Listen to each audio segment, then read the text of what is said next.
Hello welcome to student studies trending on.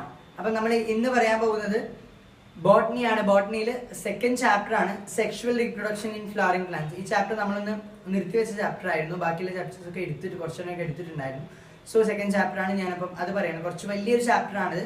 അപ്പം ആദ്യത്തെ topic പറയുന്നത് എന്താണെന്ന് വെച്ച് കഴിഞ്ഞാൽ pre fertilisation structure and events. Pre ഫെർട്ടിലൈസേഷന് മുൻപുള്ളതാണ്. പ്രീ എന്ന് പറഞ്ഞാൽ ഫെർട്ടിലൈസേഷന് മുൻപുള്ളതാണ് അല്ലേ. അപ്പം അതിന് മുൻപുള്ള ഇവന്റ്സും കുറെ സ്ട്രക്ചേഴ്സും കാര്യങ്ങളൊക്കെയാണ് നമ്മൾ ഡിസ്കസ് ചെയ്യുന്നത്. ഓക്കെ, അപ്പം ആദ്യം ഇവിടെ ആന്തറിന്റെ ട്രാൻസ്വേഴ്സ് സെക്ഷൻ എടുത്തിട്ടുണ്ട്. ഓക്കെ, ആന്തറിന്റെ ട്രാൻസ്വേഴ്സ് സെക്ഷൻ എടുത്തിട്ടുണ്ട്. അപ്പൊ നമുക്ക് നോക്കാം. പിക്ചർ ഇവിടെ കാണാനായിട്ട് പറ്റും നിങ്ങൾക്ക് അല്ലെ. അപ്പം ഇതില് മൈക്രോസ്പൊറാഞ്ചിയത്തിന്റെ സ്ട്രക്ചർ ആണ്. മൈക്രോസ്പൊറാഞ്ചിയം എന്ന് പറഞ്ഞാൽ മെയിൽ സ്ട്രക്ചർ ആണ് നമ്മൾ പറയുന്നത്. ആന്തറിൽ microsporangium is having 4 wall layers. 4 wall ലെയറുകൾ ഉണ്ട്. ഏതൊക്കെയാണ്? ഏറ്റവും ഔട്ടർ മോസ്റ്റ് ലെയർ ആണ് epidermis, endothecium, middle layers and അവസാനത്തെ ലെയർ ആണ് ടപ്പീറ്റം എന്ന് പറയുന്നത്. ഓക്കെ, അപ്പം 4 ലെയറുകൾ ഉണ്ട്. ഇന്നർമോസ്റ്റ് ലെയർ ആണ്. The outer 3 layers give protection and help in dehiscence of anther to release the pollen. പുറത്തുള്ള 3 ലെയേഴ്സും പ്രൊട്ടക്ഷനും അതുപോലെ ആന്തർ റിലീസ് ചെയ്യാൻ വേണ്ടിയിട്ടും ഹെൽപ്പ് ചെയ്യും. പൊളൻ ഗ്രെയിൻസ് റിലീസ് ചെയ്യാൻ, ആന്തർ പൊട്ടി പൊളൻ ഗ്രെയിൻസ് റിലീസ് ചെയ്യാൻ വേണ്ടിയിട്ടും ഹെൽപ്പ് ചെയ്യും. ഓക്കെ, ഇനി അടുത്ത എന്താണ് പറയുന്നത്? Tapetum nourishes the developing pollen grains. Tapetum എന്ന് പറയുന്ന ലെയർ ചെയ്യുന്നത് എന്താണ്? ടപ്പീറ്റം നറിഷ് ചെയ്യുകയാണ്. ആരെ? വളർന്നു വരുന്ന പൊളൻ ഗ്രെയിൻസിനെ നറിഷ് ചെയ്യുകയാണ് ടപ്പീറ്റം ചെയ്യുന്നത്. Cells of the tapetum contain dense cytoplasm and generally have more than 1 nucleus. Tapetum എന്ന് പറയുന്നത്, ടപ്പീറ്റത്തിൽ സെൽസ് എന്ന് പറയുന്നത് ഡെൻസ് സൈറ്റോപ്ലാസം വളരെ ഡെൻസ് ആയിരിക്കും. And they have more than 1 nucleus. Normally അവർക്ക് ഒരു ന്യൂക്ലിയസിൽ കൂടുതൽ ഉണ്ടാവാൻ ചാൻസസ് ഉണ്ട്. ഇനി ഇൻ യങ് ആന്തർ, കുഞ്ഞ് ആന്തറിൽ ഓരോ മൈക്രോസ്പൊറാഞ്ചിയും ഓരോ ആന്തറിനകത്തും സ്പൊറാഞ്ചിയം ഒരു സ്പോറോജീനിയസ് ടിഷ്യൂ ഉണ്ട്. അതിന്റെ സെന്ററിലായിട്ട് ഇവിടെ 4 എണ്ണം കാണുന്നുണ്ടല്ലോ. 4 എണ്ണം നിങ്ങൾക്ക് കാണുന്നു. 4 കുഞ്ഞു കുഞ്ഞു സാധനങ്ങൾ കാണുന്നുണ്ടല്ലോ. അതിനകത്ത് സ്പോറോജീനസ് ടിഷ്യൂ ഉണ്ട് സെൻട്രലായിട്ട്. It consist of compactly arranged homogeneous diploid cell അഥവാ സ്പോറോജീനസ് സെല്ലുകൾ എന്ന് പറയുന്നത്. അതിനകത്ത് വളരെ കോമ്പാക്റ്റ് ആയിട്ട് അറേഞ്ച് ചെയ്തിരിക്കുന്ന ഹോമോജീനസ് ഡിപ്ലോയിഡ് സെല്ലുകളാണ്. ഓക്കെ, ഡിപ്ലോയിഡ് എന്ന് പറഞ്ഞാൽ 2n നമ്പർ ഓഫ് ഉള്ള സെൽസ്, 2 ക്രോമസോംസ് ഉള്ള സെല്ലുകൾ അതിനകത്ത് ഹോമോജീനസ് ഒരേപോലെയുള്ള സെല്ലുകൾ അറേഞ്ച് ചെയ്ത് വെച്ചിട്ടുണ്ട്. അതിന് എന്ത് പറയും? സ്പോറോജീനസ് സെല്ലുകൾ എന്ന് കൂടെ വിളിക്കാറുണ്ട്. ഓക്കെ, അടുത്താണ് പൊള്ളൻ ഗ്രെയിൻ. മെയിൽ ഗ്യാമറ്റോഫൈറ്റ് ആണ് പൊള്ളൻ ഗ്രെയിൻ എന്ന് പറയുന്നത്. അപ്പം പൊള്ളൻ ഗ്രെയിനെ കുറിച്ച് നമുക്ക് ഡിസ്കസ് ചെയ്യാം. ഒരു പൊള്ളൻ ഗ്രെയിനിലുള്ളത് 2 വാളുകളാണ്. ഏതൊക്കെയാണ്? എക്സൈനും ഇൻറ്റൈനും. അങ്ങനെ 2 വാൾസ് ആണ് ഒരു പൊള്ളൻ ഗ്രെയിനുള്ളത്. എക്സൈൻ എന്ന് പറഞ്ഞാൽ ഹാർഡ് ഔട്ടർ ലെയർ ആണ്, made of sporopollenin. Highly resistant organic material ആണ് സ്പോറോ പൊളനിൻ എന്ന് പറഞ്ഞാൽ. ഒരു തരത്തിൽ നമ്മുടെ എന്താ പറയുക എക്കോസിസ്റ്റം അല്ലെങ്കിൽ നമ്മളുടെ എൻവയോൺമെന്റിലുള്ള, ഞാൻ ആ വാക്ക് കിട്ടാതെ നോക്കിയത്, എൻവയോൺമെന്റിലുള്ള one of the hardest substance ആണ് ഈ എക്സൈൻ അല്ലെങ്കിൽ സ്പോറോപൊളനിൻ എന്ന് പറയുന്നത്. ഓക്കെ, അപ്പോൾ സ്പോറോപൊളനിൻ കൊണ്ടാണ് എക്സൈൻ ഉണ്ടാക്കിയിരിക്കുന്നത്. It can withstand high temperature and strong acids and alkali. വളരെ ഹൈ ടെമ്പറേച്ചറും അതുപോലെ ആൽക്കലിയും ആസിഡ്സിനും ഒക്കെ വിത്ത്സ്റ്റാൻഡ് ചെയ്യാനുള്ള കഴിവുണ്ട്. Enzymes cannot degrade sporopollenin. അതായത് എൻസൈമുകൾക്ക് സ്പോറോപൊളനിനെ നശിപ്പിക്കാനുള്ള കഴിവില്ല. അതിന് ഓക്കെ ആയിട്ടുള്ള ഫേവറബിൾ ആയിട്ടുള്ള കണ്ടീഷൻ വരുമ്പോൾ മാത്രമാണ് അത് ഓപ്പൺ ആയിട്ട് പുറത്തേക്ക് പോകുന്നത്. Okay, exine has apertures called germ pores where sporopollenin is absent. എക്സൈനിന് അപ്പേർച്ചേഴ്സ് ഉണ്ട്. അതിന് ജേം പോസ് എന്ന് പറയും, ചില ഭാഗങ്ങളിൽ ജേം പോസ്. ആ ജേം പോസിൽ സ്പോറോപൊളനിൻ എന്താണ്? ആബ്സെന്റ് ആയിട്ടുള്ള റീജിയൻസ് ആണ്. ഇനി എന്താണ് ഇൻറ്റൈൻ? ഇൻറ്റൈൻ എന്ന് പറഞ്ഞാൽ ഇന്നർ വാൾ ആണ് ഇൻറ്റൈൻ. 2 വാൾസ് ആണുള്ളത്. അപ്പൊ ഇന്നർ വാൾ ആണ് ഇൻറ്റൈൻ എന്ന് പറയുന്നത്. It is thin and continuous layer made of cellulose and pectin. വളരെ തിൻ ആയിട്ടുള്ള ലെയർ ആണ് അത് ഉണ്ടാക്കിയിരിക്കുന്നത്. സെല്ലുലോസും എന്താണ് പെക്റ്റിനും കൊണ്ടാണ് ഉണ്ടാക്കിയിരിക്കുന്നത് എന്ന് പറയുന്നത്. ഓക്കെ, ഇനി ഒരു matured pollen grain contains 2 cells. നേരത്തെ പറഞ്ഞ വാൾസിനെ കുറിച്ചാണ്. ഇനി മെച്യൂർഡ് ആയിട്ടുള്ള പൊള്ളൻ ഗ്രെയിനിന് 2 സെല്ലുകളാണുള്ളത്. ഏതൊക്കെയാണ്? ഒരു വെജിറ്റേറ്റീവ് സെൽ, പിക്ചർ കാണാം നിങ്ങൾക്ക് ഇവിടെ. ഒരു വെജിറ്റേറ്റീവ് സെല്ലും ഉണ്ട്, ഒരു ജനറേറ്റീവ് സെല്ലും ഉണ്ട്. വെജിറ്റേറ്റീവ് സെൽ എന്ന് പറയുന്നത് കുറച്ചുകൂടെ വലുതാണ്, ബിഗ്ഗർ ആണ്. Has abundant food reserve and A large irregular shape nucleus. ഒരു ഇറഗുലർ ഷേപ്പ് ന്യൂക്ലിയസ് ആയിരിക്കും. അതുപോലെ അതിൽ ഒരുപാട് food reserve, food material contain ചെയ്തിട്ടുണ്ടാവും. ഇനി ജനറേറ്റീവ് സെൽ ആണെങ്കിൽ അത് വളരെ അതിന് താഴെ കാണാം, നിങ്ങൾക്ക് ഏറ്റവും താഴെ കാണാം, കുഞ്ഞിതാണ്, വളരെ ചെറുതാണ്. It is small and floats in the cytoplasm of vegetative cell. Vegetative സെല്ലിന്റെ സൈറ്റോപ്ലാസത്തിൽ ഫ്ലോട്ട് ചെയ്തെടുക്കും, വളരെ കുഞ്ഞതാണ്. ഇനി over 60% of the angiosperm set their pollen grains at 2 cell stage. In others, generative cells divides mitotically to give 2 male gametes. 60% of angiospermസിലും രണ്ട് സെല്ലുള്ള ഈ ഒരു രണ്ട് സെല്ലുള്ള സ്റ്റേജിൽ തന്നെ പൊള്ളൻ ഗ്രെയിൻസ് എന്ത് ചെയ്യും, ഷെഡ് ചെയ്യും അല്ലെങ്കിൽ പുറത്തേക്ക് വരും.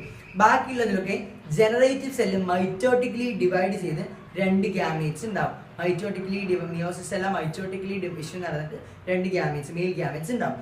Thus pollen grain are shed at 3 stages. അതായത് എന്താ പറയുക, ഈ ജനറേറ്റീവ് സെൽ വെജിറ്റേറ്റീവ് സെൽ ഉണ്ട്, ഒപ്പം ജനറേറ്റീവ് സെല്ല് ഡിവൈഡ് ചെയ്ത് രണ്ടെണ്ണം കൂടിയായി. അങ്ങനെ 3 സെൽ ഉള്ള കണ്ടീഷനിലാണ് അവിടെ ബാക്കിയുള്ള പ്ലാന്റ്സിൽ എന്ത് ചെയ്യുന്നത്, റിലീസ് ചെയ്യപ്പെടുന്നത്. ഓക്കെ, മനസ്സിലായി എന്ന് വിചാരിക്കും. ഇനി അടുത്ത ഒരു ഭാഗം പറയുന്നത്, നമ്മൾ ഇത്ര നേരം പറഞ്ഞത് എന്താണ്, ഫീമെയിലിനെ കുറിച്ചാണ്, മൈക്രോസ്പൊറാഞ്ചിയത്തിനെ കുറിച്ചാണ് നമ്മൾ പറഞ്ഞത്. മൈക്രോസ്പൊറാഞ്ചിയത്തിനെ കുറിച്ചും എന്താ പറയുക ആന്ത്രപ്പൊള്ളൻ ഗ്രെയിനെ കുറിച്ചുമാണ് പറഞ്ഞത്. ഇനി നമ്മൾ പറയാൻ പോകുന്നതാണ് മെഗാസ്പൊറാഞ്ചിയം അഥവാ ovule.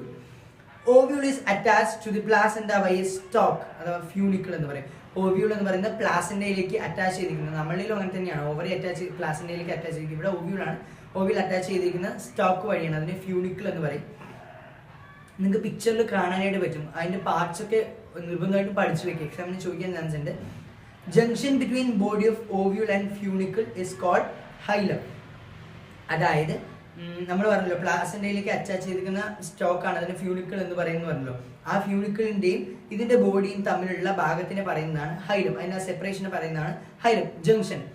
Each ovule has 1 or 2 protective envelopes, integuments, except at the tip where a small opening, micropyle, is present. അതായത് ഓരോ ഓവ്യൂളിലും എന്തുണ്ട്, 1 or 2 പ്രൊട്ടക്റ്റീവ് ലെയറുകൾ ഉണ്ട്, അതിന് ഇൻടെഗ്യുമെന്റുകൾ എന്ന് പറയും. ഓക്കെ, ഇന്നർ ഇൻടെഗ്യുമെന്റും ഔട്ടർ ഇൻടെഗ്യുമെന്റും ഒക്കെ ഉണ്ട്.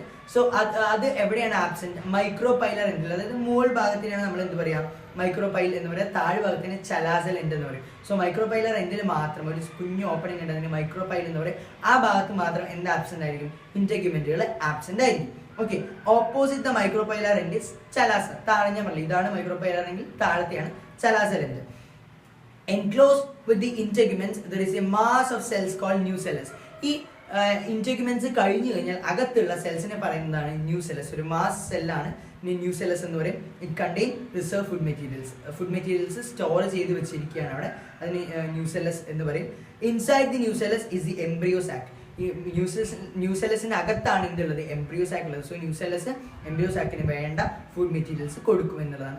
ഫീമെയിൽ ഗാമറ്റോഫൈറ്റ്, എംബ്രിയോ സാക്ക് എന്ന് പറഞ്ഞാൽ ഫീമെയിൽ ഗാമറ്റോഫൈറ്റ് ആണ്.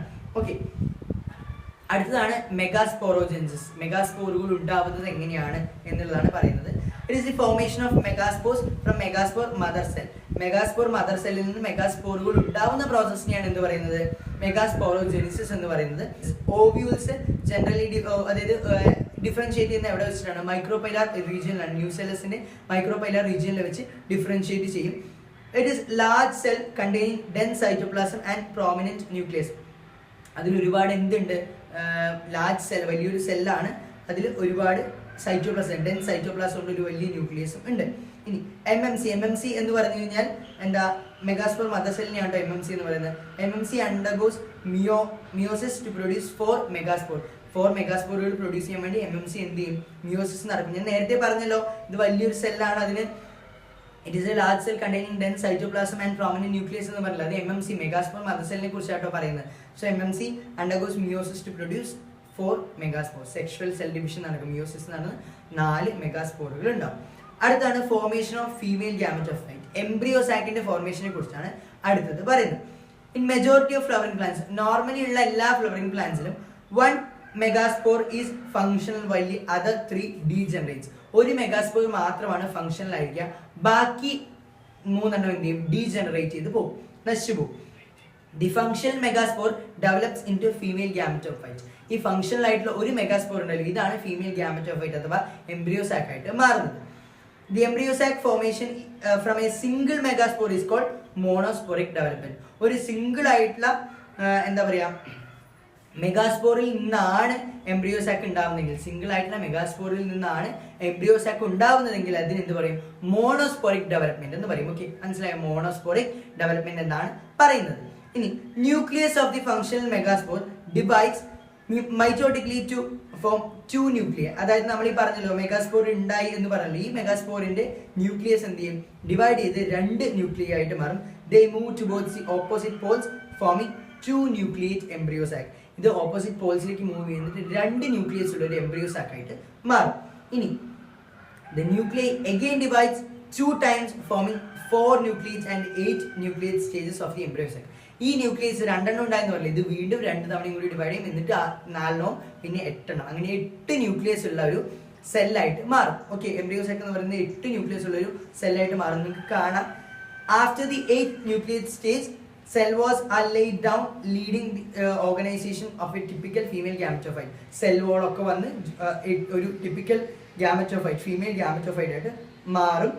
അപ്പം ഈ 8 സെൽ ന്യൂക്ലിയസ് ഉണ്ടായി കഴിഞ്ഞാൽ ശേഷം ഇതെല്ലാം മൂവ് ചെയ്ത് ഇതിന്റെ ചുറ്റും എന്ത് ചെയ്യും, സെൽ വാൾസ് വരും. ഓക്കെ, സെൽ വാൾ വന്ന് ഒരു ടിപ്പിക്കൽ ആയിട്ടുള്ള ഫീമെയിൽ ഗാമറ്റോഫൈറ്റിന്റെ രൂപം സ്വീകരിക്കും. ഇനി അടുത്തത് 6 of the 8 nuclei are surrounded by cell walls and organized into cells. ഇതില് 8 ന്യൂക്ലിയസ് ഉണ്ടായല്ലോ, ഇതില് 6 എണ്ണത്തിന് ചുറ്റും സെൽ വാൾ വന്നിട്ട് അത് സെൽസ് ആയിട്ട് മാറും. Okay, remaining 2 nuclei, 2 nucleus balance ഉണ്ട്, അത് പോളാർ ന്യൂക്ലിയ എന്ന് പറയും. ആ situated below the egg apparatus in the large central cell. Central സെല്ലിൽ എഗ് അപ്പാരറ്റസിന് തൊട്ട് താഴെയായിട്ട്, നിങ്ങൾക്ക് പിക്ചറിൽ കാണാം, എഗ് അപ്പാരറ്റസിന് തൊട്ട് താഴെയായിട്ട് സിറ്റുവേറ്റ് ചെയ്യും. നിങ്ങൾക്ക് ഇവിടെ കാണാനായിട്ട് പറ്റും micropylar end, synergids, egg cell, chalazal end, antipodals, polar nuclei, central cell, egg ഒക്കെ നിങ്ങൾക്ക് കാണാനായിട്ട് പറ്റും അല്ലേ? നിങ്ങൾക്ക് നോക്കുമ്പോൾ പിക്ചറിൽ കാണുന്നുണ്ടല്ലോ. ഓക്കെ, നമ്മൾ പറയാൻ പോകുന്നത് എങ്ങനെയാണ് ഈ എംബ്രിയോ സാക്കിനകത്ത് സെൽസ് ഡിസ്ട്രിബ്യൂട്ട് ചെയ്തിരിക്കുന്നത് കുറച്ചുകൂടെ ഡീറ്റെയിൽ ആയിട്ട് നമ്മൾ പറയാനായിട്ട് പോവാണ്. നമ്മൾ പറഞ്ഞു 8 ന്യൂക്ലിയസ് ഉള്ളതും അതുപോലെ 7 സെല്ലുള്ളതുമായിട്ടുള്ള ഒരു കണ്ടീഷനാണ് നമ്മുടെ എംബ്രിയോ സാക്കിലുള്ളത്. 8 ന്യൂക്ലിയസും 7 സെൽസും ഉള്ള ഒരു കണ്ടീഷനാണ്. ഇതിൽ 3 സെല്ല്, 2 സിനർജിറ്റ്സും അതുപോലെ ഒരു എഗ് സെല്ലും കൂടെ ചേർന്നിട്ട് എന്താവും, are grouped at the micropylar end and form the egg apparatus. അതിനെയാണ് എഗ് അപ്പാരറ്റസ് എന്ന് പറയുന്നത്. അത് മൈക്രോപൈലർ എൻഡിലാണ് ഉള്ളത്, കാണാനായിട്ട് പറ്റും. ഇനി അടുത്ത synergids have special cellular thickenings at the micropylar tip called filiform apparatus. സിനർജിറ്റ്സിന് എന്തുണ്ട്, ഒരു ഫില്ലിഫോം അപ്പാരറ്റസ് എന്ന് പറയുന്ന ഒരു സ്ട്രക്ചർ ഉണ്ട് മൈക്രോപൈലർ ടിപ്പിലായിട്ട്. It helps to guide the pollen tubes into synergid. സിനർജിറ്റിനകത്തേക്ക് പൊളൻ ട്യൂബിനെ ഗൈഡ് ചെയ്യുക എന്നുള്ള ഡ്യൂട്ടിയാണ് ഫില്ലിഫോം അപ്പാരറ്റസിനുള്ളത്. ഇനി അടുത്തുള്ളത് 3 സെൽസ്, ആന്റിപോഡൽസ്. എവിടെയാണ്, ചെലാസെൽ എങ്കിൽ 3 ആന്റിപോഡൽസ് ഉണ്ട്.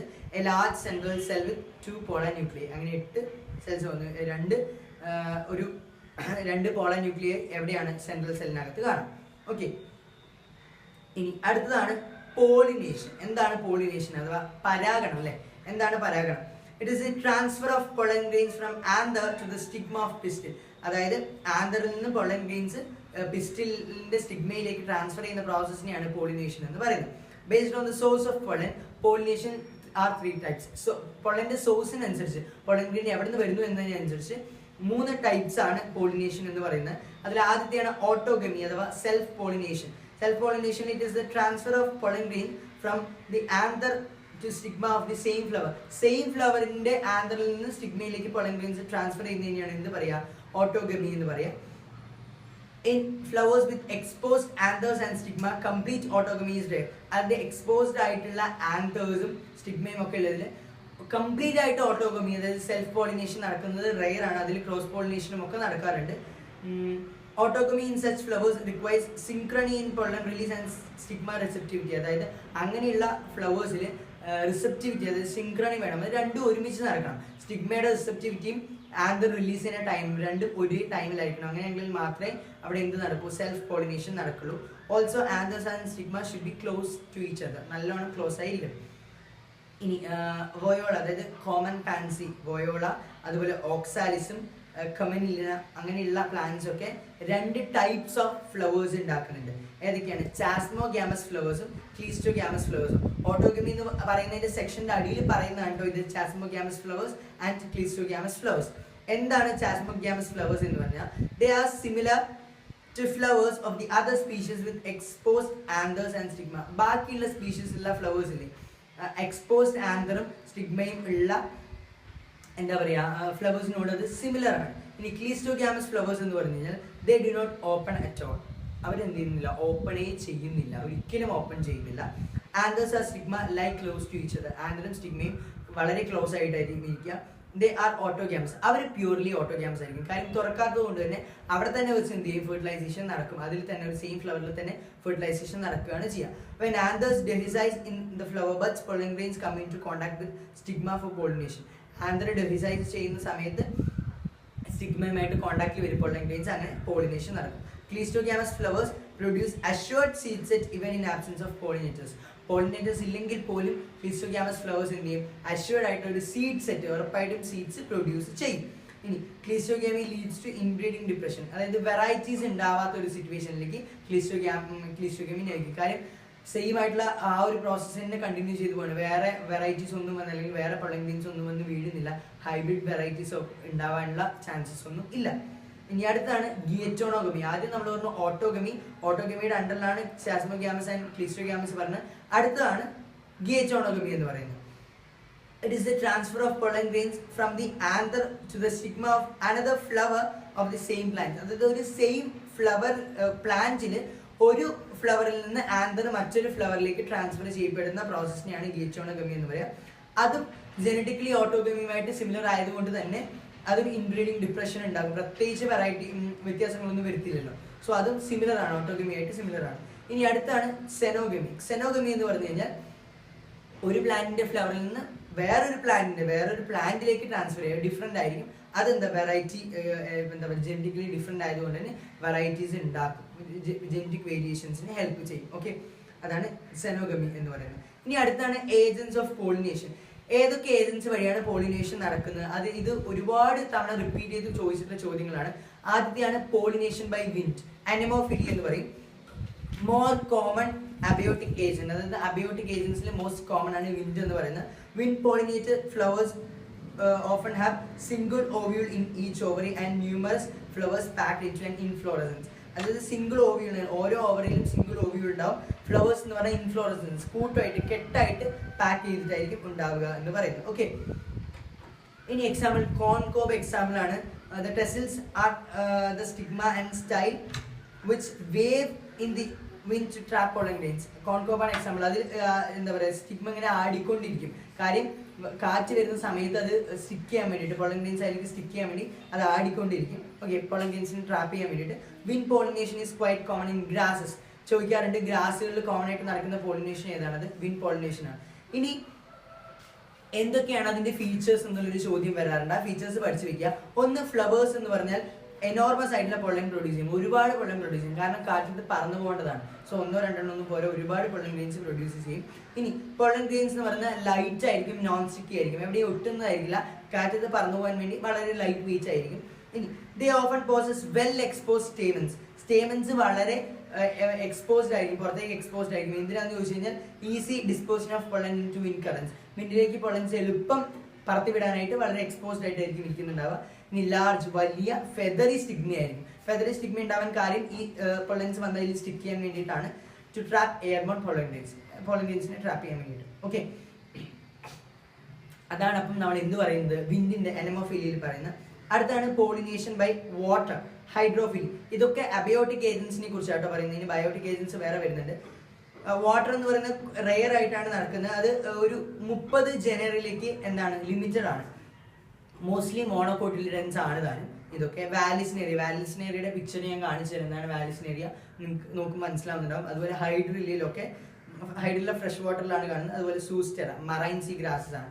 ഇതിലൊക്കെയാണ് വാട്ടർ പോളിനേഷൻ നടക്കുന്നത്. പക്ഷെ ലോവർ പ്ലാന്റ്സിൽ water is regular mode for transport of male gametes. Male ഗ്യാമീറ്റ്സിന്റെ ട്രാൻസ്പോർട്ടേഷൻ നടക്കാൻ ലോവർ പ്ലാന്റ്സിൽ മീഡിയം എന്ന് പറയുന്നത് വാട്ടർ തന്നെയാണ് mostly. Distribution of some bryophytes and pteridophytes is limited because they need water for transport of male gametes and fertilization. കാര്യം ബ്രയോഫൈറ്റ്സിനും ടെറിഡോഫൈറ്റ്സിനും പലതിനും ഒക്കെ എന്ത് വേണം? വെള്ളം വേണം. അതിന് ഗ്യാമീറ്റ്സ് ട്രാൻസ്ഫർ ചെയ്യാനും ഫെർട്ടിലൈസേഷൻ നടക്കാനൊക്കെ വെള്ളം ആവശ്യമായിട്ട് വേണം, നിർബന്ധമാണ്. വാലിസ്നറിയിൽ ഫീമെയിൽ ഫ്ലവറിന് വലിയ സ്റ്റോക്ക് ഉണ്ടാവും. അത് സർഫസിലേക്ക് വരും, വെള്ളത്തിന്റെ സർഫസിലേക്ക് വന്ന് മെയിൽ ഫ്ലവറിൽ നിന്ന് എന്ത് ചെയ്യും, ഗ്യാമീറ്റ്സ് റിലീസ് ചെയ്യും. അത് വെള്ളത്തിലേക്ക് വന്നിട്ട് മുകളിലേക്ക് വന്ന് ഫ്ലോട്ട് ചെയ്തിട്ടാണ് ഇതിലേക്ക് പോകുന്നത്. അങ്ങനെയാണ് ഫെർട്ടിലൈസേഷൻ നടക്കുന്നത്. മോസ്റ്റ്ലി വാലിസ്നേറിയ പ്ലാന്റ്സ് എപ്പോഴും അടുത്തടുത്തായിരിക്കും സിറ്റുവേറ്റ് ചെയ്തിട്ടുണ്ടാവുക. പൊള്ളൻ ഗ്രെയിൻസ് എന്ന് പറയുന്നത് റിബൺ ലൈക്ക് സ്ട്രക്ചറിലായിരിക്കും. അത് സീഗ്രാസിന്റെ കാര്യമാണ് പറയുന്നത്. ഓക്കെ, സീഗ്രാസിന്റെ കാര്യം പറയുകയാണെങ്കിൽ ഫ്ലവേഴ്സ് എപ്പോഴും വെള്ളത്തിനകത്ത് സബ്മേർജ് ചെയ്ത് തന്നെ ഇരിക്കും. പൊള്ളൻ ഗ്രെയിൻസ് എന്ന് പറഞ്ഞാൽ വളരെ വലുതായിരിക്കും, റിബൺ ലൈക്ക് സ്ട്രക്ചറും ആയിരിക്കും. They are carried inside the water and reach the stigma. വെള്ളത്തിൽ കൂടെ തന്നെ പോയി സ്റ്റിഗ്മയിൽ എത്തും. ഇനി pollen grains of the most water pollinated species have a mucilaginous covering to protect from wetting. അതായത് പോളിനേഷൻ വാട്ടറിലുള്ള ഒരുവിധ എല്ലാ പ്ലാന്റ്സിന്റെയും പൊള്ളൻ ഗ്രെയിൻസിന് ഒരു മ്യൂക്കസ് കവറിംഗ് ഉണ്ടാവും. വെറ്റിംഗ് നടക്കാതിരിക്കാൻ, വെള്ളം തൊട്ട് നനവ് വരാതിരിക്കാനായിട്ട് ഒരു മ്യൂക്കസ് കവറിംഗ് ഉണ്ടാവും. ഇനി അടുത്താണ് ബയോട്ടിക് ഏജൻസ്. ആനിമൽസ്, നമ്മൾ ഇത്രയും നേരം അബയോട്ടിക് ആണ് പറഞ്ഞത്, ഇനി ബയോട്ടിക് ഏജൻസ് പറയാം. ഏതൊക്കെയാണ് biotic agents? Majority of flowering plants use animals. Animals ആണ് കൂടുതലായിട്ട് പോളിനേറ്റിംഗ് ഏജൻസ് ആയിട്ട്. അതിൽ ബീസ് ഉണ്ട്, ബട്ടർഫ്ലൈസ് ഉണ്ട്, ബീറ്റിൽസ് ഉണ്ട്, വാസ്പുകൾ ഉണ്ട്, ആന്റ് ഉണ്ട്, മോത്ത് ഉണ്ട്, ബേർഡ് ഉണ്ട്, ബാറ്റ് ഉണ്ട്, പ്രിമേറ്റ്സ് ഉണ്ട്, ട്രീ ഡ്വെല്ലിംഗ് ആയിട്ടുള്ള റോഡൻസ്, എലികൾ പോലെയുള്ളതുണ്ട്, റെപ്റ്റൈൽസ് ഉണ്ട്. ലിസാർഡ്സ് ഒക്കെ റെപ്റ്റൈൽസ് ആണല്ലോ. ഇതൊക്കെ ബയോട്ടിക് ഏജൻസ് ആണ്. ഇൻസെക്റ്റിന്റെ പോളിനേഷനെ പറയുന്നത് എൻറ്റോമോഫിലിയ എന്ന് എടുത്ത് പറയും. ഓക്കെ, ഇൻസെക്റ്റിന്റെ ബീസ് ആണ് മോസ്റ്റ് കോമൺ ആയിട്ടുള്ളത്. ഇൻസെക്ട് പോളിനേറ്റഡ് ഫ്ലവേഴ്സിന്റെ ഫീച്ചേഴ്സ് ചോദിക്കാറുണ്ട്. എന്താണെന്ന് ചോദിച്ചാൽ ലാർജ്, വളരെ വലുതാണ്. ഇൻസെക്റ്റിന് കാണണം, കളർഫുൾ ആയിരിക്കും, ഒരുപാട് മണം ഉണ്ടായിരിക്കും, അതുപോലെ തേൻ ഉണ്ടാവും, നെക്ടർ റിച്ച് ആയിരിക്കും. ഇനി നെക്ടർ ആൻഡ് പൊള്ളൻ ഗ്രെയിൻസ് ആദ്യം floral rewards for pollination. Pollination നടത്തിയതിന് റിവാർഡ്സ് കൊടുക്കുന്നതാണ്. ഇനി സ്മോൾ ഫ്ലവേഴ്സ് ആണെന്നുണ്ടെങ്കിൽ അവർ ഇൻഫ്ലോറസൻസ് ഫോം ചെയ്യും. കാര്യം ഇൻസെക്റ്റിനെ കാണണം അല്ലേ, വിസിബിൾ ആയിരിക്കണം. ഇനി flowers pollinated by flies and beetles secrete foul odours to attract these animals. ബീസും അതൊക്കെ ബീറ്റിൽസും ഒക്കെ ആണെങ്കിൽ, ഫ്ലൈസും ഒക്കെ ആണെങ്കിൽ വളരെ വൃത്തികെട്ടൊരു സ്മെൽ ഉണ്ടാവും. അതായിരിക്കും ഇവരെ അട്രാക്ട് ചെയ്യുന്നത്. ചില പ്ലാന്റ്സ് നോക്കിയാൽ വളരെ വൃത്തികെട്ടൊരു സ്മെല്ലായിരിക്കും, നമുക്കറിയാം. ഇനി the pollen grains are generally sticky. Pollen grains sticky ആയിരിക്കണം. കാര്യം ഈ ബീസ് ഒക്കെ വന്നിരിക്കുമ്പോൾ അതിന് കാലിൽ ഒട്ടി പിടിച്ചിട്ട് വേണം പോവാനായിട്ട്. ഓക്കെ,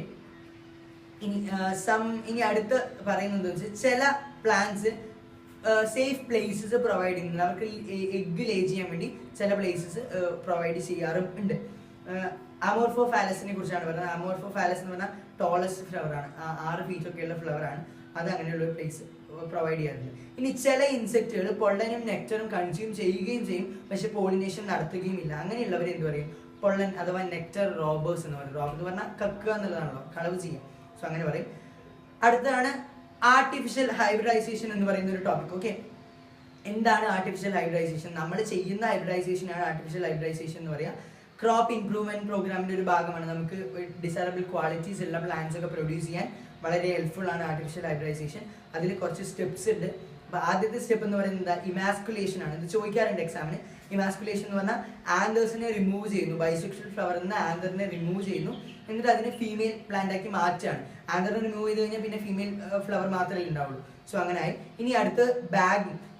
അപ്പോൾ ഇമാസ്കുലേറ്റഡ് ഫ്ലവറിനെ അൺവാണ്ടഡ് പൊള്ളൻ കവർ ചെയ്യാൻ, പ്രൊട്ടക്ട് ചെയ്യാൻ വേണ്ടി നമ്മൾ എന്ത് ചെയ്യും? ബാഗിങ്, ഒരു പ്ലാസ്റ്റിക് കവറിട്ട് മൂടി വയ്ക്കും.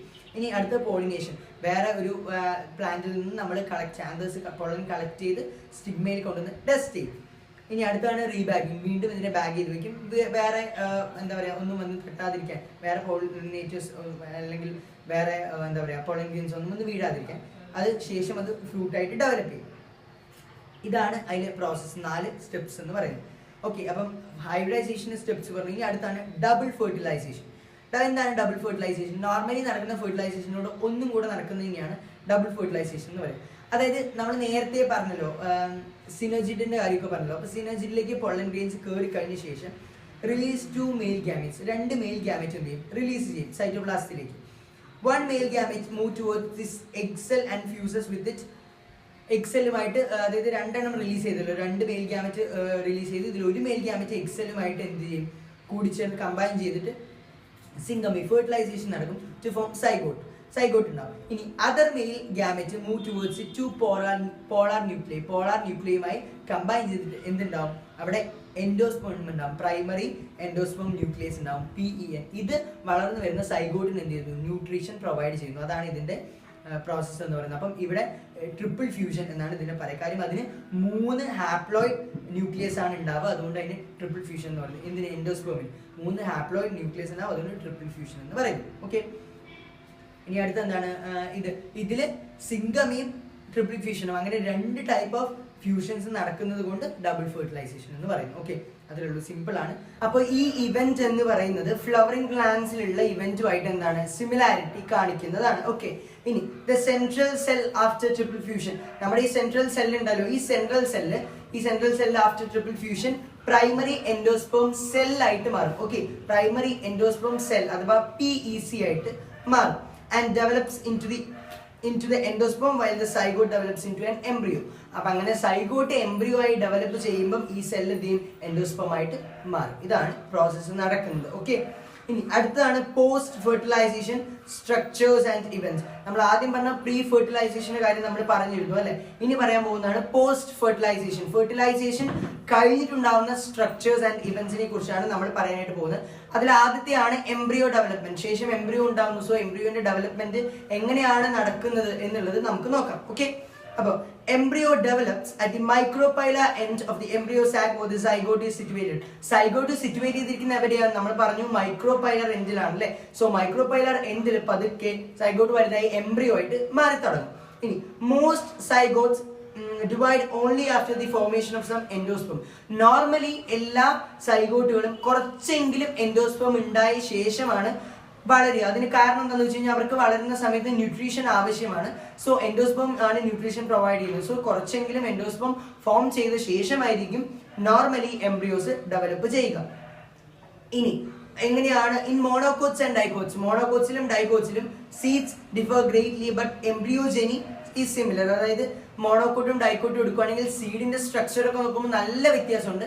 പക്ഷെ എംബ്രിയോജെനി എംബ്രിയോ ഉണ്ടാവുന്ന ഈ പ്രോസസ് എന്നൊക്കെ പറയുന്നത് ഏകദേശം എന്താണ് സിമിലർ ആയിട്ടുള്ള ഒരു പ്രോസസ്സ് തന്നെയാണ്.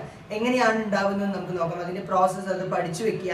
ആദ്യം സൈഗോട്ട് ഉണ്ട്. സൈഗോട്ട് പതുക്കെ പ്രോ എംബ്രിയോ ആയിട്ട് മാറും. എന്തായിട്ട് മാറും? പ്രോ എംബ്രിയോ ആയിട്ട് മാറും. പ്രോ എംബ്രിയോ പതുക്കെ ഗ്ലോബുലർ ആയിട്ട് മാറും. ഗ്ലോബുലർ സ്ട്രക്ചറിലുള്ള എംബ്രിയോ ആയിട്ട് മാറും. അത് പതുക്കെ ഹാർട്ട് ഷേപ്പിലേക്ക് മാറും. ദെൻ പതുക്കെ മെച്യൂർഡ് എംബ്രിയോ ആയിട്ട് മാറും. ഇതാണ് അതിന്റെ ഒരു പ്രോസസ് എന്ന് പറയുന്നത്. ഓക്കെ, ഇനി രണ്ട് ടൈപ്സ് ഓഫ് എംബ്രിയോസ് ഉണ്ട് അല്ലെ. നമുക്കറിയാം ഡൈകോട്ടിലിനസ് എംബ്രിയോ ഉണ്ട്, മോണോകോട്ടിലിനസ് എംബ്രിയോയും ഉണ്ട്. അപ്പോൾ ഡൈകോട്ടിലിനസ് എംബ്രിയോ എങ്ങനെയാണ് എന്ന് നോക്കാം. It has an embryonal axis and two cotyledons. ഒരു എംബ്രിയോണൽ ആക്സിസ് ഉണ്ട്, ഒരു നട്ടൽ എന്നൊക്കെ പറയുന്ന പോലെ ഒരു ആക്സിസ് ഉണ്ട്, രണ്ട് കോട്ടിലിഡൻസ് ഉണ്ട്. നമുക്കറിയാമല്ലേ, കടലൊക്കെ എടുത്ത് നോക്കി കഴിഞ്ഞാൽ രണ്ട് കോട്ടിലിഡൻസ് ഉണ്ട്. ഓക്കെ, ഇനി portion of embryonal axis above the level of cotyledon is the epicotyle. അതായത് കോട്ടിലിഡന് മുകളിലുള്ള കുഞ്ഞു ഭാഗം, ഇപ്പോൾ ഒപ്പ് ചെയ്തിരിക്കുന്ന ഭാഗമുണ്ട്, അതിനെ പറയുന്നതാണ് എപ്പികോട്ടൈൽ. ഓക്കെ, എപ്പികോട്ടൈൽ ഓർത്ത് വെക്കുക. ആ ഭാഗത്തിനെ പറയുന്നതാണ് എപ്പികോട്ടൈൽ. which terminates with plumule. അത് പതുക്കെ എന്താവും? പ്ലൂമ്യൂൾ ആയിട്ട് മാറും, അല്ലെങ്കിൽ സ്റ്റെം ആയിട്ട് മാറും, സ്റ്റെം ടിപ്പ് ആയിട്ട് മാറും. ഇനി ഇതിന് അടിയിൽ ഏറ്റവും cylindrical portion below the level of cotyledons. കോട്ടിലിഡൻസിന്റെ അടിയിലുള്ള ഒരു സിലിണ്ടറിക്കൽ പോർഷൻ ആണ് എന്തായിട്ട് മാറുന്നത്? അതിന് ഹൈപ്പോകോട്ടൈൽ. നേരത്തെ പറഞ്ഞത് എപ്പികോട്ടൈൽ, ഇത് ഹൈപ്പോകോട്ടൈൽ. ഹൈപ്പോകോട്ടൈൽ എന്ന് പറഞ്ഞാൽ താഴെയുള്ളത്. അത് പതുക്കെ എന്തായിട്ട് മാറും? റാഡിക്കൽ ആയിട്ട് അഥവാ റൂട്ട് ടിപ്പായിട്ട് മാറും. അങ്ങനെയാണ് ഈ സീഡിന്റെ ഡൈകോട്ടിലിഡനസ് സീഡിന്റെ സ്ട്രക്ചർ എന്ന് പറയുന്നത്. ഓക്കെ, അത് അതിലൊരു റൂട്ട് ക്യാപ്പ് കൂടെ ഉണ്ടാവും. ഓക്കെ, റാഡിക്കൽ ഒരു റൂട്ട് ക്യാപ്പ് കൂടെ പ്രസന്റ് ആണ്. ഇനി അടുത്താണ് മോണോകോട്ടിലിഡനസ് എംബ്രിയോ. എന്താണ് മോണോകോട്ടിലിഡനസ് embryo? They possess only one cotyledon. ഒരു കോട്ടിലിഡൻ മാത്രമേ ഉള്ളൂ. നമുക്ക് അറിയുന്ന കാര്യമാണ് അല്ലെ. ഒരു കോട്ടിലിഡൻ മാത്രമേ ഉള്ളൂ. നെല്ലൊക്കെ എടുത്ത് നോക്കിയാൽ മനസ്സിലാവും. Cotyledon of grass family is called scutellum. അതായത് ഗ്രാസ് ഫാമിലിയിലുള്ള കോട്ടിലിഡനെ പറയുന്നതാണ് സ്ക്യൂട്ടലം എന്ന് പറയും. Okay, it is situated lateral to the embryonal axis. Embryonal ആക്സിസിന് ലാറ്ററൽ ആയിട്ടാണ് എന്ത് ചെയ്തിരിക്കുന്നത്? സിറ്റുവേറ്റ് ചെയ്തിരിക്കുന്നത്. ഓർത്ത് വയ്ക്കുക, ലാറ്ററൽ ആണ്. ഓക്കെ, ഇനി at its lower end, അതിന്റെ ലോവർ എൻഡില് the embryonal axis has the radicle and root cap. അതിന്റെ ലോവർ എൻഡിൽ റാഡിക്കലും റൂട്ട് ക്യാപ്പും ഉണ്ട്. Enclose in കോളിയോറൈസ. കോളിയോറൈസയിലാണ് അത് രണ്ടും എൻക്ലോസ് ചെയ്തു വെച്ചിരിക്കുന്നത്. അതൊരു അൺഡിഫറൻഷിയേറ്റഡ് ആയിട്ടുള്ള ഷീത്ത് ആണ് എന്ത്? കോളിയോറൈസ എന്ന് പറയുന്നത്. അവിടെയാണ് ഈ റാഡിക്കലും റൂട്ട് ക്യാപ്പും ഉള്ളത്. ഓക്കെ, പിക്ചേഴ്സ് കാണാനായിട്ട് പറ്റുന്നുണ്ടല്ലോ അല്ലെ നിങ്ങൾക്ക്. ഇനി portion of the embryonal axis above the level of attachment of scutellum. സ്ക്യൂട്ടല്ലത്തിന് മുകളിലുള്ള ഭാഗം, അറ്റാച്ച്മെന്റ് സ്ക്യൂട്ടല്ലം അറ്റാച്ച് ചെയ്തിരിക്കുന്ന ഭാഗത്തിന് മുകളിലുള്ളതിനെയാണ് എപ്പികോട്ടൈൽ റീജിയൻ ആയിട്ട് നമ്മൾ കണക്കാക്കുന്നത്. It has a shoot apex and a few leaf primordia enclosed in coleoptile. Okay, അവിടെ ഉള്ളത് ഷൂട്ട് അപ്പെക്സും അവിടെ കുറച്ച് ലീവ്സും എൻക്ലോസ് ചെയ്തിട്ടുണ്ടാവും. അതിന് ആ ഒരു ഭാഗത്തിന് പറയുന്നതാണ് എന്തിനാണ് എൻക്ലോസ് ചെയ്തിരിക്കുന്നത്? കോളിയോപ്റ്റൈൽ എന്ന് പറയും. A hollow foliar structure. ഒരു ഫോളിയർ ഹോളോ ആയിട്ടുള്ള അകം പൊള്ളയായിട്ടുള്ള ഒരു ഫോളിയർ സ്ട്രക്ചർ ആണ് എന്ത്? കോളിയോപ്റ്റൈൽ എന്ന് പറയുന്നത്. നിങ്ങൾക്ക് കാണാൻ പറ്റുന്നുണ്ടല്ലോ, രണ്ട് പിക്ചേഴ്സും കാണുന്നുണ്ടല്ലോ. ഓക്കെ, ഇനി അടുത്ത ഈ ചാപ്റ്ററിലെ ലാസ്റ്റ് ഭാഗമാണ് ഫ്രൂട്ട് ഫ്രം ഓവറി. എങ്ങനെയാണ് ഓവറി മെച്യൂർഡായി ഫ്രൂട്ടായി മാറുന്നത് എന്നുള്ളതാണ് നമ്മൾ നോക്കുന്നത്. ഓക്കെ, ഓവറി ആണ് ഫ്രൂട്ടായി ഡെവലപ്പ് ചെയ്യുന്നത് നമുക്ക് അറിയാം. The wall of ovary develops into pericarp. ഓവറിയുടെ വോളാണ് പെരികാർപ്പായിട്ട് മാറുന്നത്, അഥവാ നമ്മുടെ ഫ്രൂട്ട്സിന്റെ ഒക്കെ തൊലിയായിട്ട് മാറുന്നത് പെരികാർപ്പാണ്. ഓക്കെ, ഇനി 2 ടൈപ്സ് ഓഫ് ഫ്രൂട്ട്സ് ഉണ്ട്. ഒന്ന് ട്രൂ ഫ്രൂട്ട്സും ഉണ്ട്, രണ്ടാമത്തെ ഫാൾസ് ഫ്രൂട്ട്സും ഉണ്ട്. അപ്പൊ എന്താണ് ട്രൂ ഫ്രൂട്ട്സ്, എന്താണ് ഫാൾസ് ഫ്രൂട്ട്സ് നമുക്ക് നോക്കാം. ട്രൂ ഫ്രൂട്ട്സ് എന്ന് പറഞ്ഞു കഴിഞ്ഞാൽ ഫ്രൂട്ട് ഓവറിൽ നിന്ന് മാത്രമേ ഡെവലപ്പ് ചെയ്യൂ. ഓവറി തന്നെ ഫ്രൂട്ട് ആയിട്ട് മാറും, വേറെ പാർട്സ് ഒന്നും അതിൽ ജോയിൻ ചെയ്യില്ല. Other floral parts degenerate and fall off. ബാക്കിയുള്ള ഫ്ലോറൽ പാർട്സ് പൂവിന്റെ ഭാഗങ്ങളൊക്കെ വീണ് പോകും, നിലത്ത് വീണ് ഇല്ലാതെ പോകും. മോസ്റ്റ് പ്ലാന്റ്സ് എന്താണ് ട്രൂ ഫ്രൂട്ട്സ് തന്നെയാണ് തരുന്നത്. ഇനി ഫാൾസ് ഫ്രൂട്ട്സ് ഏതൊക്കെയാണെന്ന് നമുക്ക് നോക്കാം.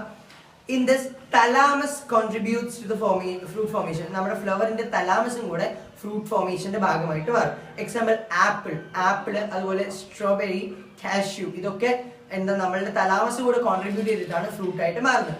ഇൻ സം സ്പീഷീസ്, ചില സ്പീഷീസുകളിൽ എന്ത് ചെയ്യും, ഫ്രൂട്ട്സ് ഡെവലപ്പ് വിത്തൗട്ട് ഫെർട്ടിലൈസേഷൻ ഇല്ലാതെ ഫ്രൂട്ട്സ് ഡെവലപ്പ് ചെയ്യുന്ന പ്രോസസ്സ് ഉണ്ട്.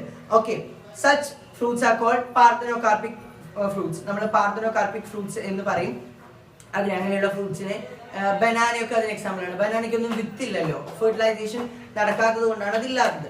ഇനി parthenocarpy can be induced through the application of growth ഹോർമോൺസിന്റെ നമ്മൾ ഗ്രോത്ത് ഹോർമോൺസ് കൊടുത്തു കഴിഞ്ഞാൽ നമുക്ക് പാർത്തനോകാർപ്പി ഉണ്ടാക്കാം. അങ്ങനെയുള്ള പല ഫ്രൂട്ട്സും ഉണ്ടാക്കിയിട്ടുണ്ട്. ആ ഫ്രൂട്ട്സ് എന്ന് പറയുന്നത് സീഡ്ലെസ് ആണ്. ഗ്രേപ്സ്, ഓറഞ്ച് ഒക്കെ നമുക്ക് ഇപ്പോൾ കടയിൽ നിന്ന് വാങ്ങിക്കാൻ കിട്ടും. എന്താ കുരുവില്ലാത്ത മുന്തിരിങ്ങയൊക്കെ നമ്മൾ വാങ്ങിച്ച് കഴിക്കുന്നുണ്ടല്ലോ. സോ അതൊക്കെ അങ്ങനെ നമ്മൾ ഹോർമോൺസ് കൊടുത്ത് ലൈക്ക് സൈറ്റോകൈനിൻസും ഓക്സിൻസും അങ്ങനെയുള്ള ഹോർമോൺസ് ഒക്കെ കൊടുത്ത് നമ്മൾ റെഗുലേറ്റ് ചെയ്ത് ഉണ്ടാക്കിയെടുക്കുന്ന ഫ്രൂട്ട്സ് ആണ്. ഓക്കെ, അപ്പം നമ്മുടെ ഈ ചാപ്റ്റർ കംപ്ലീറ്റ് ആക്കിയത് കുറച്ച് വലിയ ചാപ്റ്റർ ആണ്, പക്ഷേ മാർക്ക് വെയിറ്റേജ് കുറച്ച് കൂടുതലുമാണ്. സോ വൃത്തിയായിട്ട് തന്നെ പഠിക്കുക. എന്തെങ്കിലും സംശയങ്ങൾ ഉണ്ടെങ്കിൽ തീർച്ചയായിട്ടും കമന്റിലൂടെ അറിയിക്കാൻ നമ്മൾ റിപ്ലൈ തരുന്നതായിരിക്കും. അപ്പോൾ അടുത്ത വീഡിയോയിൽ കാണുന്നവരെ ബൈ.